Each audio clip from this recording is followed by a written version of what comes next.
시청자 여러분 안녕하십니까? 국정의 바른 소리를 전합니다. 먼저 오늘의 주요 뉴스입니다.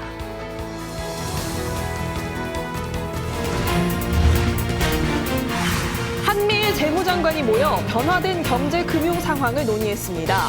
3개국은 원화와 엔화 가치 하락에 공감대를 형성하고 다른 국가의 과잉 생산에 함께 대응하기로 했습니다. 정부는 국민에게 반드시 필요한 의료 개혁을 흔들림 없이 완수하겠다고 밝혔습니다. 2달째 집단 행동 중인 의사단체에는 대화의장이 나올 것을 거듭 촉구했습니다. 한덕수 국무총리 주재로 열린 국정현안 관계장관 회의에서 해양생물 다양성 보전 대책이 논의됐습니다. 정부는 2030년까지 현재 1.8%인 해양 보호구역을 30%까지 확대하기로 했습니다. 올해 안에 장애 검진부터 재활치료까지 아우르는 장애인 건강보건관리 종합계획이 마련됩니다. 한 총리는 장애인의 권리를 더 두텁게 보장하겠다고 강조했습니다. 첫 소식입니다. 한미일 재무장관이 처음으로 한자리에 모여 변화된 경제 금융 상황을 논의했습니다.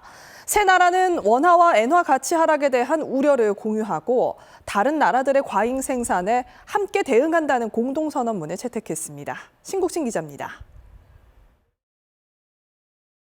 한미일 재무장관들이 G20 재무장관 회의에 앞서 한자리에 모였습니다.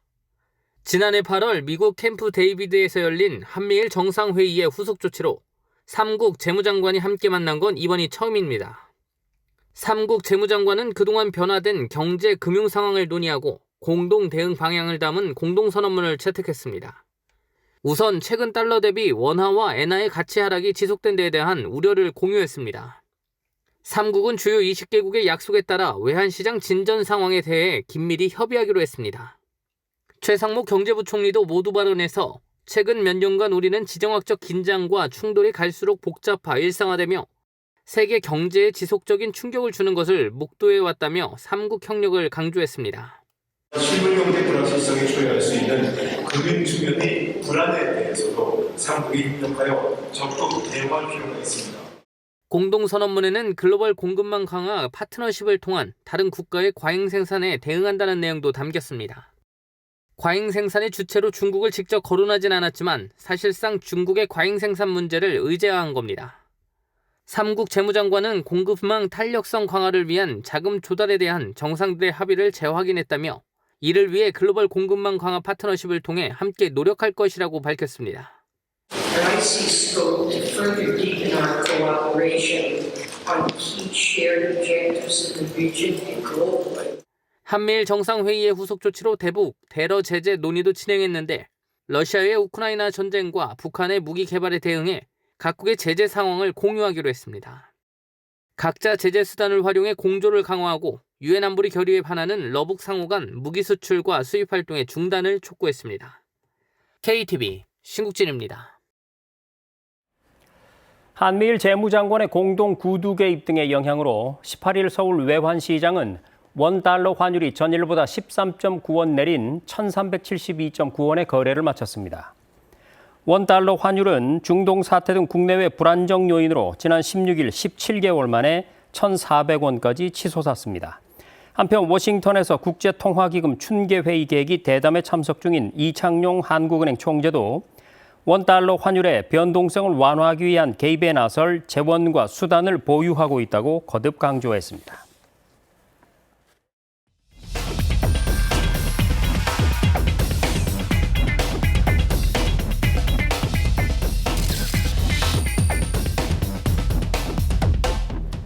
네, 뉴스의 맥 이어갑니다. 윤석열 대통령이 취임 이후 처음으로 제2요구권을 행사했던 양곡관리법 그 수정안이 국회 본회의에 직회부됐습니다.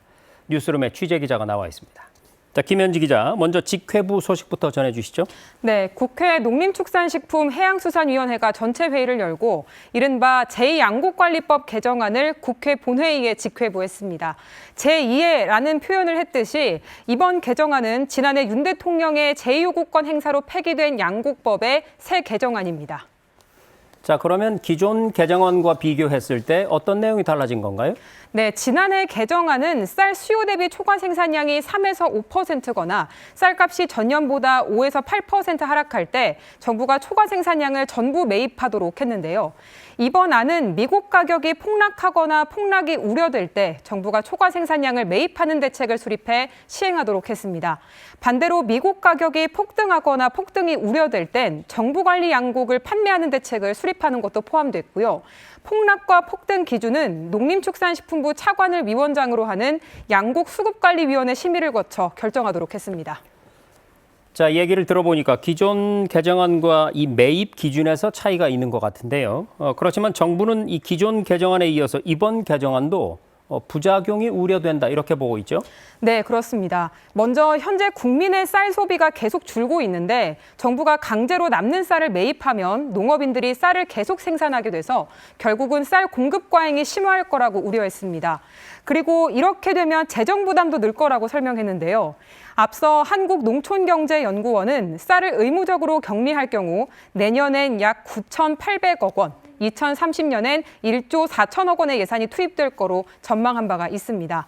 이렇게 쌀의 재정이 과도하게 들어가면 미래 농업을 위한 투자, 이를테면 청년농이나 스마트팜 등을 육성하기 위한 투자를 확대할 수 없게 될 거라고 밝혔습니다. 자, 그런데 일각에선 이런 얘기도 합니다. 식량 안보의 중요성이 갈수록 커지고 있기 때문에 이 시장 격리를 의무화하게 되면 식량 안보에 도움이 되는 거 아니냐 이런 주장인데 어떻게 봐야 될까요? 네, 정부는 이 식량 안보를 강화하기 위한 핵심이 수입 의존도가 높은 밀이나 콩의 자급률을 높이는 것이라고 보고 있습니다. 그렇기 때문에 시장 격리를 의무화하면 쌀 자급률은 더 높아지는 반면 쌀에서 밀이나 콩으로 재배 작물을 전환하는 건 어려워질 거라는 입장입니다. 이런 측면을 고려하면 식량 안보를 강화하는 데는 쌀 시장 격리 의무화가 오히려 제약이 될 거라는 설명입니다. 자, 한 가지 법안을 더 살펴볼까요? 이번에 이 제2양곡법과 함께 농수산물 유통 및 가격 안정법, 줄여서 이 농안법 개정안도 직회부가 됐는데요. 이 법안은 그러니까 농산물 가격 안정제 이걸 뼈대로 하고 있는 거죠. 네, 그렇습니다. 이 농산물 시장 가격이 기준 가격에 미치지 못할 때 정부가 그 차익을 생산자에게 주도록 하는 게 농산물 가격 안정제입니다. 정부는 이번 농안법 개정안도 부작용을 낳을 거라는 입장인데요. 농산물에 대한 수급 조절 의무 없이 가격을 보장을 해주면 영농 편의성이 높고 보장 수준이 높은 품목으로 생산이 쏠릴 거라 우려하고 있고요. 앞서 말씀드린 것과 마찬가지로 이로 인해 재정도 과도하게 들어갈 거라고 예상을 하고 있습니다. 또 개정안에는 농산물 가격안정심의위원회가 예산 범위에서 기준 가격을 확정해 고시하라는 내용이 담겨 있는데요.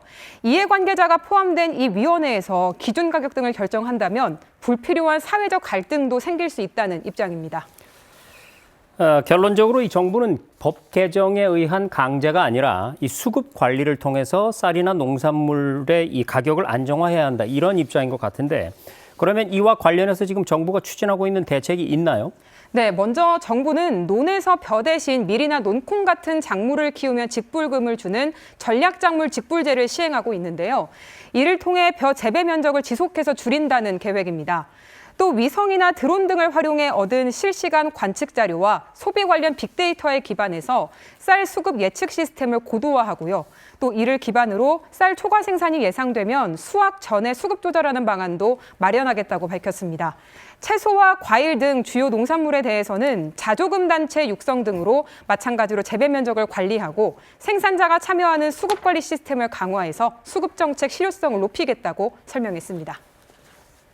네, 지금까지 양곡법과 농안법 개정안의 내용과 그에 대한 정부 입장을 자세히 살펴봤습니다. 김현지 기자, 잘 들었습니다.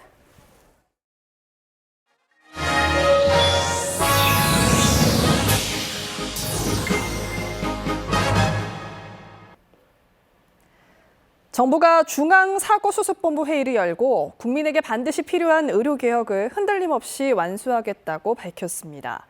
2달째 집단 행동 중인 의사단체에는 대화의 장에 나올 것을 거듭 촉구했습니다. 이혜진 기자의 보도입니다. 정부가 의료개혁 추진 의지를 다시 한번 강조했습니다.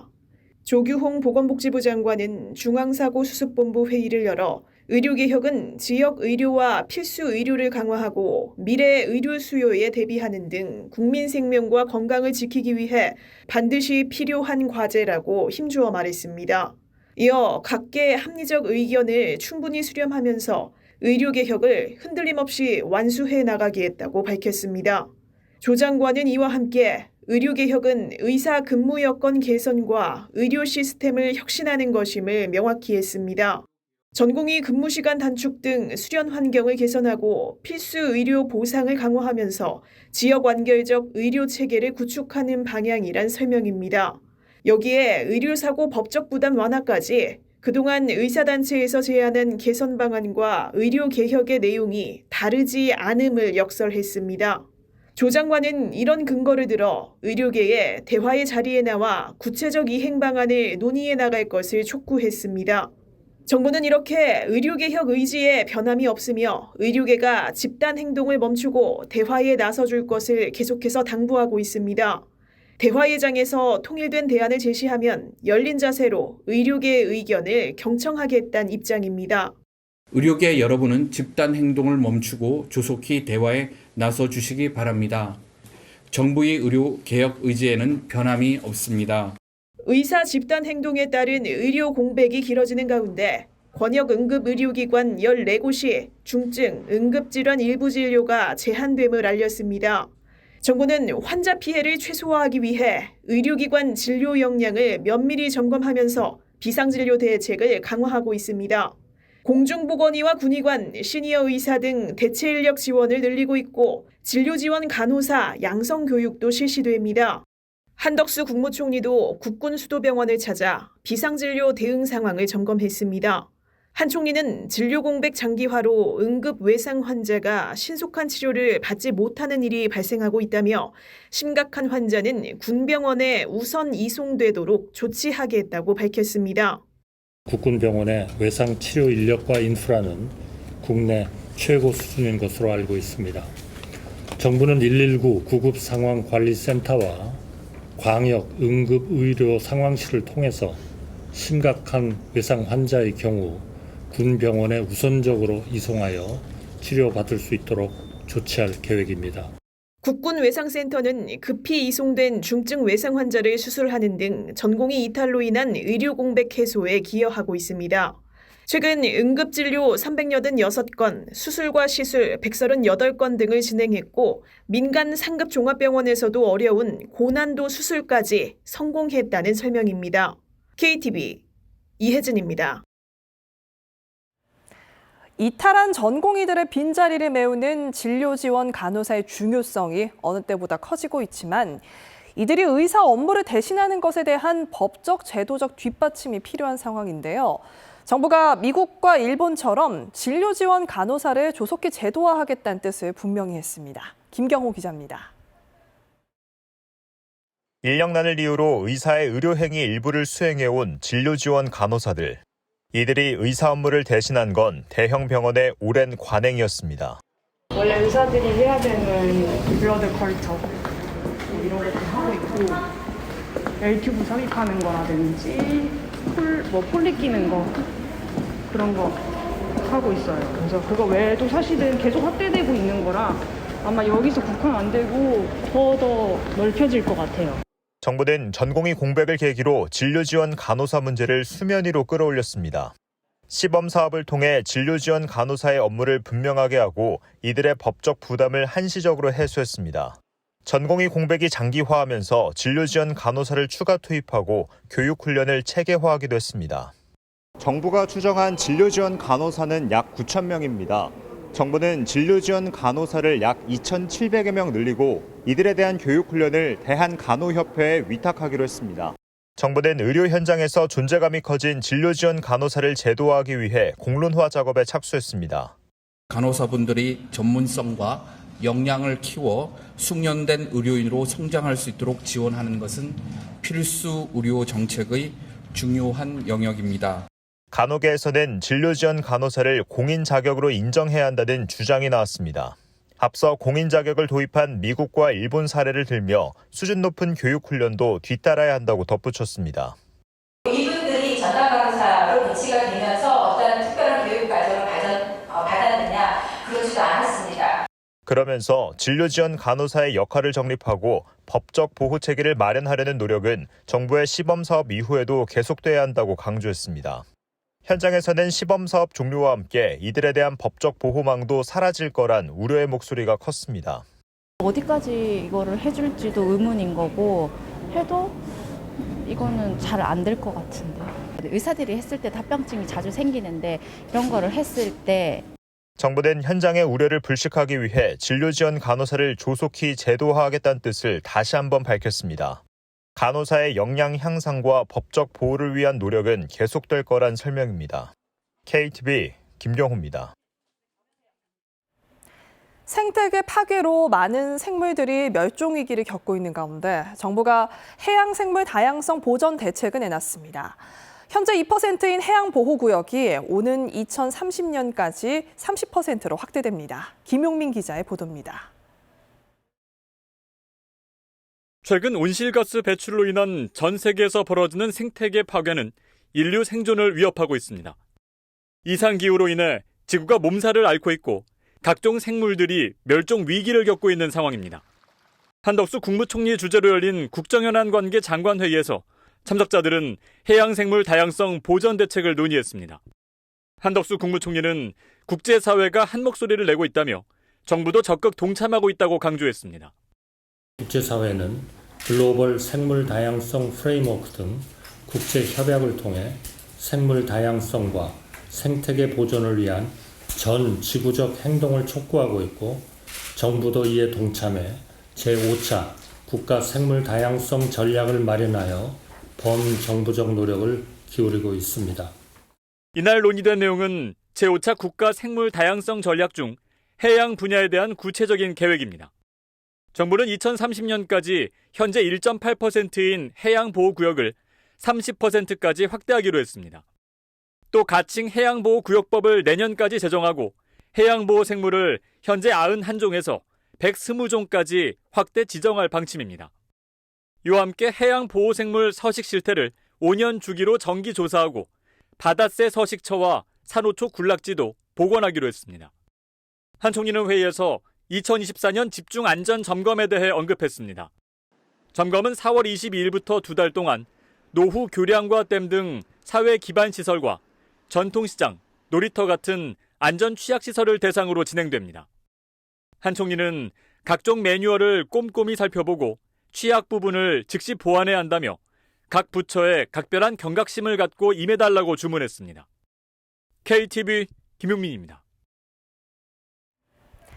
장애인의 날 기념식에 참석한 한덕수 국무총리가 장애인의 권리를 더 두텁게 보장해 체감할 수 있는 변화를 만들겠다고 강조했습니다. 정부는 올해 안에 장애 검진부터 재활 치료를 아우르는 종합 계획을 마련하기로 했습니다. 박지성 기자입니다. 평등으로 향하는 길이란 주제로 열린 장애인의 날 기념식. 한덕수 국무총리는 정부의 국정 목표는 장애인과 비장애인의 구별이 없는 모두가 행복한 사회라며 그동안 장애인의 자유롭고 평등한 사회를 만들기 위해 다각적인 노력을 기울여왔다고 밝혔습니다.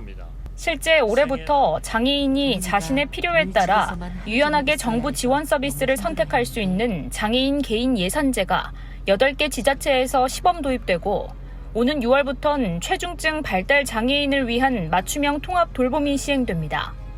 장애인들의 사회적 경제적 자립을 위한 공공 일자리 확대와 공공부문 의무 고용률 이행 여부 점검도 강화되고 있습니다. 한 총리는 장애인의 권리는 더 넓게 보장하고 가족의 돌봄 부담은 덜어내겠다고 강조했습니다. 그러면서 연내 장애인 건강보건관리 종합계획도 수립하겠다고 말했습니다. 올해 안에 제1차 장애인 건강보건관리 종합계획을 수립하겠습니다. 더 두텁고 더 촘촘하게 보듬어 한 분 한 분이 실질적인 변화를 체감하실 수 있도록 최선을 다하겠습니다. 검진부터 재활치료까지 의료 서비스 전반을 아우르는 종합계획이 수립되면 장애 유형과 정도, 특성에 따른 맞춤형 보건의료 체계가 마련될 것으로 보입니다. 한편 이날 기념식에서는 장애인 권익 증진에 힘쓴 유공자 18명에 대한 포상도 이루어졌습니다. 중증 장애인 중심의 지원제도 구축에 힘써온 고선순 한국장애인 부모회 중앙회장이 국민훈장 모란장을, 장애인 권리 보장을 위한 법 제정을 주도한 조창영 장애우 권익문제연구소 이사 등이 목련장을 받았습니다. KTV 박지선입니다. 지난 55년 동안 우리 공군의 주력 전투기로 활약해온 F-4E 팬텀이 오는 6월 퇴역을 앞두고 있는데요. 마지막 실사격 훈련까지 성공적으로 마치고 명예로운 퇴역을 맞게 됐습니다. 김연아 기자가 전해드립니다. 세계에서 가장 빠르고 우수한 최신의 정보기엔 이른바 팬텀기를 우리 공군도 갖게 되었습니다. 이로써 우리나라는 세계에서 네 번째로 팬텀기를 갖게 되었으며 공군은 지난 1969년 당시 세계 최강의 신예기였던 F-4D 팬텀기를 도입하면서 단번에 북한의 공군력을 압도하게 됐습니다. 팬텀은 하늘의 도깨비로도 불리며 1994년 KF-16 전투기가 전력화하기 전까지 우리 공군의 주력 전투기로 활약했습니다.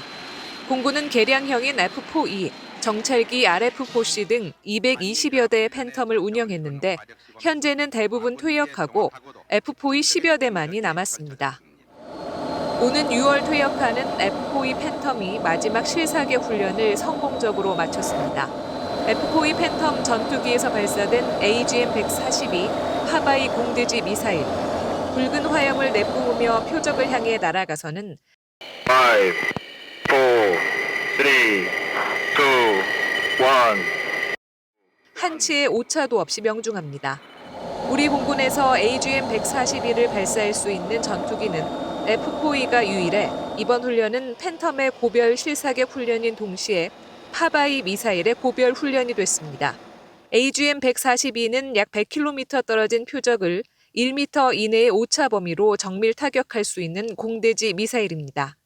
적들을 떨게 했던 하바이 미슬은 역사 속으로 사라지지만 이 미슬의 강력한 위용과 이 미사일을 운용하며 가졌던 자신감은 팬텀맨들의 가슴속에 계속 남아있을 것입니다.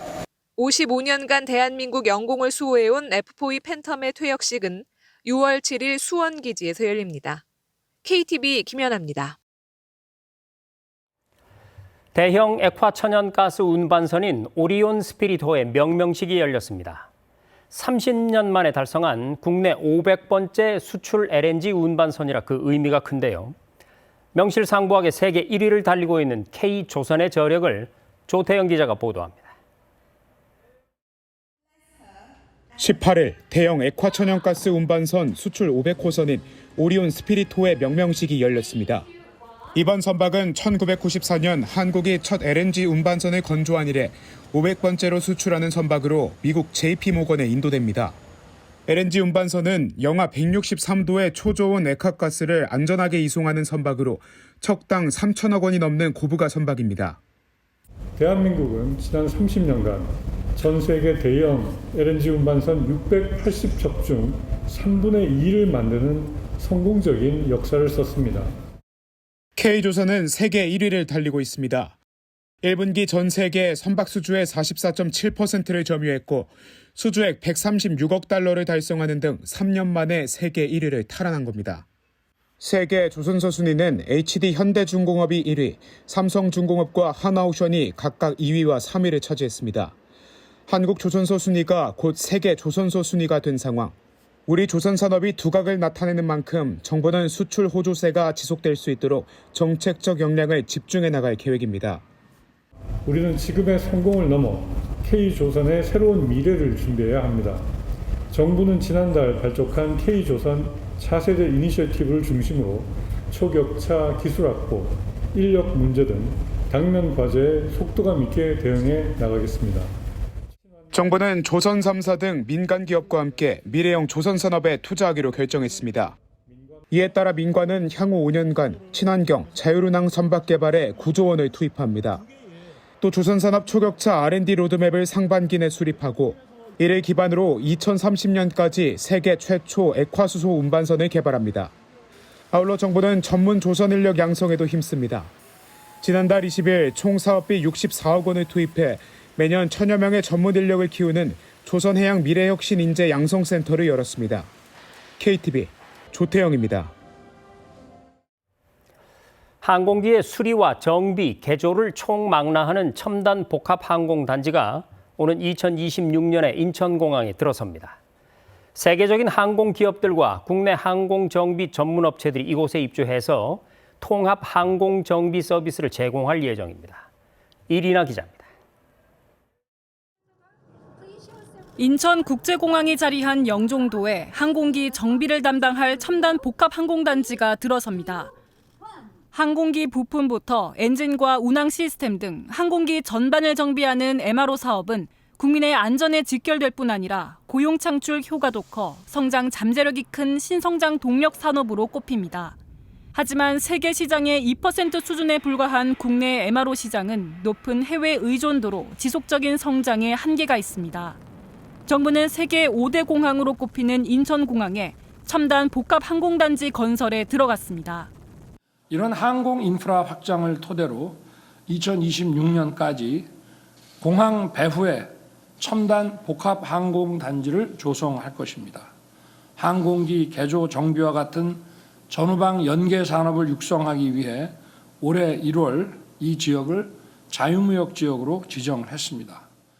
단지 조성이 완료되면 입주한 국내외 전문 MRO 업체들이 항공 정비 서비스를 제공하게 되는데 이를 바탕으로 해외 외주 정비 물량의 국내 전환을 이끌어 약 5천여 개의 일자리 창출에 더해 향후 10년간 10조 원 규모의 생산 유발 효과도 기대하고 있습니다. 2026년에 이 단지 조성이 완료되면 이곳에 입주하는 세계적인 기업과 우리 전문 MRO 업체들이 MRO 원스톱 서비스를 제공하게 되고 아태 지역의 MRO 수요가 우리나라로 모여들게 될 것입니다. 또 이미 이스라엘 국영 방산 기업인 IAI사와 국내 기업의 합작 법인이 사용할 화물기 개조 시설을 현재 건립 중이라고 밝히면서 첨단 복합 항공단지의 첫 입주 시설로 앞으로 항공 부품 관련 업체들의 입주를 이끌 것으로 전망하고 있습니다. 정부는 첨단 복합 항공단지를 자유무역 지역으로 신규 지정한 만큼 관세와 부가세 면제 혜택을 통해 해외 복합 MRO 유치에 경쟁력을 확보할 방침입니다. KTV 이리나입니다. 우리나라 최초의 발전 시설인 서울 당인리 화력발전소가 문화 창작 공간으로 탈바꿈하고 젊음의 거리인 홍대, 마포 일대도 복합 예술 벨트로 육성될 예정인데요. 취임 6개월을 맞은 유인촌 문체부 장관이 현장을 찾아서 청년 지원 정책의 확대를 약속했습니다. 윤현석 기자가 따라가 봤습니다. 도시 곳곳에 문화예술 공간을 만들고 있는 문화체육관광부. 우리나라 최초의 발전시설인 서울 당인리 화력발전소도 문화공간으로 재탄생합니다. 지난 50여 년간 발전소로 사용했던 화력발전소의 폐설비를 당인리 문화창작발전소로 새 단장하고 젊음의 거리인 홍대와 연계해 마포, 홍대 일대를 청년예술의 중심인 복합예술벨트로 육성할 계획입니다. 유인촌 문체부 장관은 당인리 문화창작발전소가 청년 예술가들의 에너지를 생산하는 무대가 될 거라 기대했습니다. 발전이라는 건 에너지를 생산해낸 곳이잖아요. 그러니까 그런 느낌처럼 우리도 그런 에너지 이상의 손에 잡을 수도 없고 만져볼 수도 없는 그런 보이지 않는 그 정말 강력한 에너지를. 문화창작발전소 조성 현장에 이어 청년 복합예술벨트 중 하나인 홍대 거리를 찾은 유 장관은 문체부 청년 인턴들과 거리를 걸으며 이야기를 나눴습니다. 유 장관은 이 자리에서 장관 취임 6개월간의 소회를 밝혔습니다. 6개월 동안은 정신없이 현장을 다니고 많은 사람을 만나고 그런 일로 이제 보냈는데 이제부터는 그동안에 다니면서 듣고 보고 생각한 그런 정책들을 이제 결과물을 만들어내도록 그렇게 지금 이제부터 준비를 하고 있습니다. 문화예술 분야 청년 지원 정책을 확대하겠다는 뜻도 밝혔습니다. 청년 예술인이 공공무대에 진출할 기회를 확장하는 국립예술단 청년교육단원을 내년에 더욱 확대하고 시군 등 지역 기초단체의 예술단 창단에 도와 청년 예술인의 구직 활동을 돕겠다는 방안도 말했습니다. 이 밖에도 도입 열흘 만에 발급률 50%를 넘긴 청년 문화예술 패스의 성과를 올해 말까지 확인한 뒤 발급 대상 확대 등 정책 발전 방향을 결정하겠다고 밝혔습니다. 문체부는 청년 예술인들이 성장하고 지역사회 문화가 발전할 수 있도록 지속적인 지원에 나설 방침입니다. KTV 윤현석입니다. 국립한글박물관 개관 10주년을 기념하는 전시인 사투리는 못 참지가 19일부터 오는 10월 13일까지 열립니다. 이번 전시에서는 방언의 말맛과 다양성, 보존 노력을 보여주는 자료를 한눈에 볼 수 있습니다. 청각장애인을 위한 수어 해설 영상과 시각장애인을 위한 점자 안내지 등 무장의 전시로 즐길 수 있습니다. 유인촌 문체부 장관은 말은 눈에 보이지 않지만 가장 강력한 힘을 가진 문화 콘텐츠라면서 외국인들에게도 한국을 보고 듣고 만나는 풍성한 전시가 될 거라고 기대했습니다. 농촌은 어르신들이 많아서 의료 서비스도 더 많이 필요하지만 병원으로 가는 길은 멀기만 한데요. 이렇게 의료 접근성이 낮은 농촌 지역의 고충을 덜어주기 위해서 찾아가는 병원인 농촌 왕진 버스가 도입됩니다. 최다혜 기자가 보도합니다. 농촌 왕진버스가 찾아간 곳은 충북 단양군. 73살 권봉섭 씨도 진료를 받으러 왔습니다. 좀 난데 가려면 종합병원 가려면 제천 가야 되는데 오니까 참 좋아요. 이렇게 친절하게 잘해주시고 농민들이 진짜 이렇게 희망이 있구나를 아주 좀 느꼈습니다. 안과 진료를 받으러 왔다가 치과 진료까지 받게 된 경우도 있습니다. 오른쪽도 깨지긴 했거든요. 어디가 깨졌어요? 그것도 씹는 면이 깨졌어요. 제가 바람 불어본 거여서. 아이고 싶네요. 여기도 씹는 면이 좀 깨졌어요. 진료를 받은 환자는 다양한 진료를 한 번에 받을 수 있어 편하다고 말합니다. 혹시 또 한방 시간이 되면 한방도 한번 받아보고 그러려고. 농촌 지역이라서 안과나 치과나 이런 시설이 없어요. 그래서 불편하기는 한데 뭐 여기서 간단하게 치료받으는 게 좋죠. 농촌에서는 의료기관까지 이동할 때 드는 시간이 평균적으로 23.5분이 걸려 16분이 드는 도시에 비해 의료 접근성이 낮은 편입니다. 농촌은 고령화율과 유병률이 도시에 비해 높습니다. 농촌의 고령화율은 25%로 4명 중 1명이 65세 이상 인구이며 고혈압과 같은 만성질환에 걸릴 확률은 42%로 도시에 비해 매우 높은 편입니다. 농림축산식품부는 농촌의 의료 접근성 문제를 해결하기 위해 올해부터 농촌마을로 찾아가는 농촌 왕진버스 사업을 도입했습니다. 농촌 지역 그 특성상 그 어르신들이 많고 항상 만성 질환에 시달리는 분들이 많으세요. 그래서 그 특성에 맞추어서 그 한방, 양방 그리고 안과, 치과 이제 이렇게 진료를 하는 과목들이 있고요. 그다음에 그 미리 질병 예방을 하실 수 있도록 예를 들면 뭐 이를 제대로 이렇게 닦으셔야 된다 이런 교육부터 시작해서 농식품부는 이날 300여 명의 어르신들을 대상으로 서비스를 지원했으며 올해 약 6만여 명을 대상으로 농촌 왕진버스를 운영할 계획이라 밝혔습니다. 또한 앞으로도 농기계와 차량 점검, 법률 세무 상담 등 다양한 현장 맞춤형 서비스를 함께 제공할 것이라 밝혔습니다. KTV 최다혜입니다.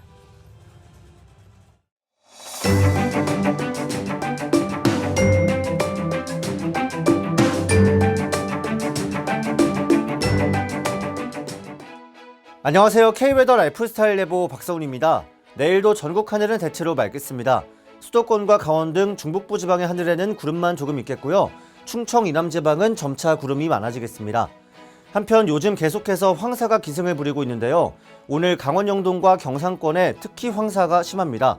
내일부터 점차 황사는 거치겠지만 그래도 전국적으로 미세먼지 상황은 나쁘겠습니다. 야외에서는 미세먼지용 마스크를 꼭 착용하시기 바랍니다. 내일도 오늘처럼 일교차가 크겠습니다. 내일 아침 기온은 서울 12도, 광주와 대구는 11도 보이겠고요. 낮 최고 기온은 서울 25도, 광주 26도, 대구는 28도까지 오르겠습니다. 기온 변화로 인한 건강관리에 유의하시기 바랍니다. 다음은 자세한 지역별 내일 기온입니다. 중부지방의 아침 기온 서울 12도, 수원 9도, 대전 10도, 세종 8도가 예상됩니다. 낮 최고 기온은 인천 19도, 서울과 대전 25도를 보이겠습니다. 동해안 지방 속초와 울진 13도로 아침을 시작하겠습니다. 한낮에는 속초 21도, 강릉 22도가 되겠습니다. 남부지방 전주 10도, 부산과 제주 14도로 아침을 맞이하겠는데요. 낮 기온 광주 26도, 대구 28도까지 오르며 일교차 크겠습니다. 내일 동해는 대체로 맑겠고 서해와 남해에는 구름이 많겠습니다. 토요일 전국이 흐려져 비가 내리겠고 일요일 오전에 그치겠습니다. 이후 화요일 제주도에 다시 비가 시작돼 수요일 남부지방으로 확대돼 내리겠습니다. 날씨였습니다. 네, 요즘 날씨가 풀리면서 다시금 거리를 달리는 전동 킥보드 많이 볼 수 있는데요. 그런데 이 전동 킥보드의 화재 사고가 빈번하게 발생하고 있습니다. 10건 중 9건이 과충전 등 배터리 문제라고 하는데요. 완충 후엔 코드를 분리해 주시고 KC 인증을 받은 제품인지도 확인하시는 게 좋겠습니다. KTV 대한뉴스 오늘 저희가 준비한 소식은 여기까지입니다. 시청해 주신 여러분 고맙습니다.